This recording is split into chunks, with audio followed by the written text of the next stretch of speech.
प्रशासन सिर्फ आया, घटना स्थल पे विजिट किया और उसके बाद ना उसके घर वाले को, वो लड़का फरार है जो मारपीट किया, उसका इलाज के दौरान मौत हुआ था, वो मारपीट के बाद ठीक था।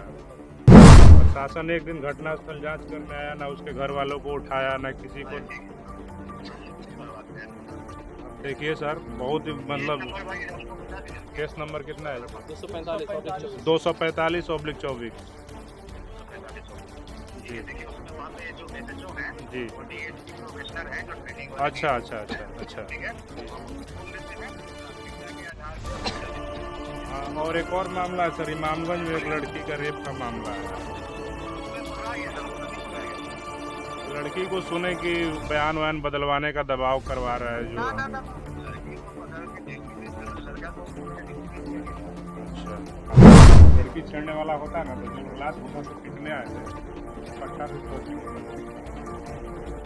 ये सब दिक्कत वाली बात है। और इससे प्रशासन बताइए, एक बार अभी आया है यहाँ पे मात्र, ये सब गड़बड़ मामला है ना। भीम आर्मी जब तक रहेगी ना, तब प्रशासन के लोगों को भी चैन का नींद सोने नहीं देगी, ठीक है।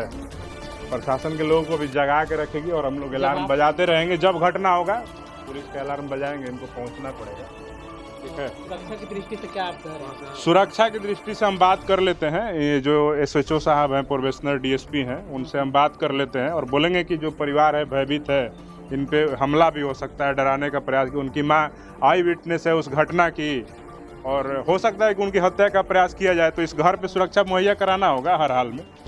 जांच नहीं किया, उसके घर के लोगों को पकड़ करके उसको थाना में रखा जाता, उसके पत्नी को, उसकी माँ को, उसके बच्चे को, उसका बाप आके सरेंडर करता। हम लोग तो देखे हैं ना प्रशासन कैसे काम करता है। अगर चाह दे तो 24 घंटा में बड़ा बड़ा अपराधी बिल से बाहर निकल के आके सरेंडर कर देता है। धमकी तो मिलेगा ही ना, वो तो सामने आमने सामने दिख रहा है, आप देखिएगा।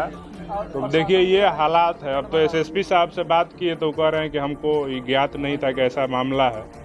तो बोले हैं आपके यहाँ प्रोबेशन DSP है ना, उनको फ़ोन करके बोले हैं तो शायद आप लोग को भेजा गया। तो देखिए इस मामले को गंभीर मामला है और अभी भी उनके परिजन जो है धमकी दे रहे हैं, गाली दे रहे हैं, आरोप लगा रहे हैं। उस बच्चे की जो हत्या हुई है, उसकी माँ जो है अर्ध बेहोशी के हालात में, वो सही से उठ बैठ नहीं पा रही, खाना छोड़ी हुई है। बिहार के प्रदेश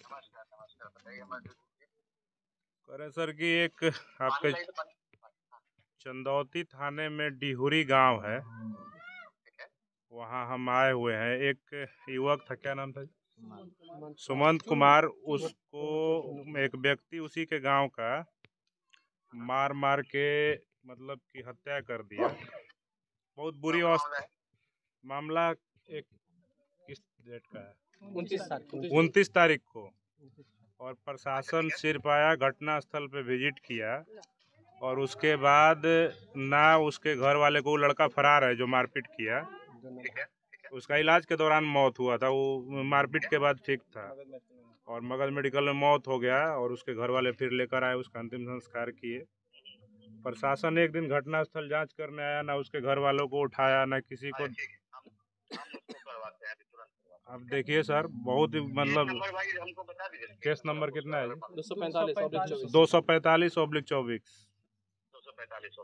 जी। देखिए उसमें वहाँ पे जो SHO हैं जी, वो DSP प्रोबेशनर हैं जो ट्रेनिंग वाले। अच्छा अच्छा अच्छा अच्छा, ठीक है जी। हम बोल देते हैं प्राथमिकता के आधार पे उसको जल्दी से। हाँ, और एक और मामला है सर, इमामगंज में एक लड़की का रेप का मामला आया है। वो तो उसमें पकड़ा गया था, वो तो कल ही पकड़ा गया था।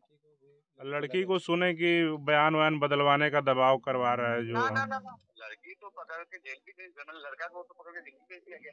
अच्छा, वो तो हो चुका है पूरा सर। ठीक ठीक ठीक है सर, उसी के लिए फोन किया। ये वाला थोड़ा डिहुरी वाला दिखवाइए। हाँ इसको, ठीक है ठीक। दलित की औकात नहीं है कि यादव की लड़की पे आंख उठा के देख सके। अगर ऐसा मामला होता तो वो आदमी लात घुसा और रॉड से पिटा करके अपना जान नहीं गंवा देता। अगर वो लड़की छेड़ने वाला होता ना, तो जो लोग लात घुसा से पीटने आए थे उनको कट्टा से ठोक के निकल जाता, समझे। तो ये सब दिक्कत वाली बात है। और इस पे प्रशासन बताइए, एक बार अभी आया है यहाँ पे मात्र, तो ये सब गड़बड़ मामला है ना। उस पर जांच नहीं किया, उसके घर के लोगों को पकड़ करके उसको थाना में रखा जाता, उसके पत्नी को, उसकी माँ को, उसके बच्चे को, उसका बाप आके सरेंडर करता। पोस्टमार्टम आ जाएगा तो हम लोग तो देखे हैं ना प्रशासन कैसे काम करता है। अगर चाह दे तो 24 घंटा में बड़ा बड़ा अपराधी बिल से बाहर निकल के आके सरेंडर कर देता है। तो आप गिरफ्तारी तो थोड़ा सा देखिए केस का आईओ कौन है यहाँ? तो अफरोज खान है। अफरोज खान है। धमकी मिल रहा है, धमकी तो मिलेगा ही ना, वो तो सामने आमने सामने दिख रहा है। आप देखिएगा तो देखिए ये हालात है। अब तो एसएसपी साहब से बात किए तो कह रहे हैं कि हमको ये ज्ञात नहीं था कि ऐसा मामला है। तो बोले हैं आपके यहाँ प्रोबेशन डीएसपी है ना, उनको फ़ोन करके बोले हैं तो शायद आप लोग को भेजा गया है। तो देखिए इस मामले को गंभीर मामला है और अभी भी उनके परिजन जो है धमकी दे रहे हैं, गाली दे रहे हैं, आरोप लगा रहे हैं। उस बच्चे की जो हत्या हुई है उसकी माँ जो है अर्ध बेहोशी के हालात में वो सही से उठ बैठ नहीं पा रही, खाना छोड़ी हुई है। और उसके घर के ऊपर लोग आरोप लगा रहे हैं कि आपका बेटा लड़की छेड़ता था, दुपट्टा खींचता था। संभव है जिस गांव में 100 घर यादव हो, दलितों की संख्या कम हो, किसी दलित की औकात है कि यादव के लड़की पे आंख उठा देगा? सबकी माँ बहन को हम लोग मानते हैं एक समान है, उसकी भी बहन हमारी भी बहन एक समान है, लेकिन दलिते के साथ इस तरह क्यों होता? दलित का हत्या अभी इमामगंज थाना का मामला है ना, कल रेप हुआ है 2 दिन पहले है। तो बताइए काहे नहीं ऐसा मामला आ रहा है कि दलित केकरो रेप कर दिया? पूरे बिहार में बताइए वो घटना की दलित रेप कर रहा है, बहुत कम, एकदम रेयरेस्ट केस में दिखेगा। और जो रेप कर रहा है वो साला पढ़ा लिखा नहीं होगा, अनपढ़ गंवार होगा। दलित आज रेप करने की स्थिति में नहीं, तो सरवाइव कर रहा है, अपनी ज़िंदगी काट रहा है। कैसे हम पढ़ लिख ले, कैसे हम 2 वक्त की रोटी कमा लें, और रेप करने का और धमकी देने का तो सवाल ही नहीं पैदा होता है। यही मामला है। देखिए थोड़ा करने के बाद सर जो है अभी अधिकारी है, इस पे क्या कहिएगा? पहले से अधिकारी देखिए एसएसपी साहब के कॉल, अब चंदौती थाना के जो प्रभारी हैं वो फ़ोन नहीं उठा रहे थे। हमारे जिला अध्यक्ष ने उनको कई दफ़ा फ़ोन किया, प्रभारी हैं यहाँ पे, इन लोगों ने कई दफ़ा फ़ोन किया, लेकिन प्रभारी जी फ़ोन नहीं उठाए। उसके बाद फ़ोन काट रहे थे और एसएसपी साहब से जब मेरी बात हो गई तो तुरंत 5 मिनट में यहाँ पे आ गए महेंद्र जी अपनी टीम लेकर के। तो जहाँ जहाँ भीम आर्मी जाएगी वहीं इंसाफ मिलेगा, वरना नहीं मिलेगा इंसाफ। देखिए हम आपको सुनिश्चित करवा देना चाहते हैं कि भीम आर्मी जब तक रहेगी ना, तब प्रशासन के लोगों को भी चैन का नींद सोने नहीं देगी। ठीक है, प्रशासन के लोगों को भी जगा के रखेगी और हम लोग अलार्म बजाते रहेंगे। जब घटना होगा पुलिस का अलार्म बजाएंगे, इनको पहुंचना पड़ेगा।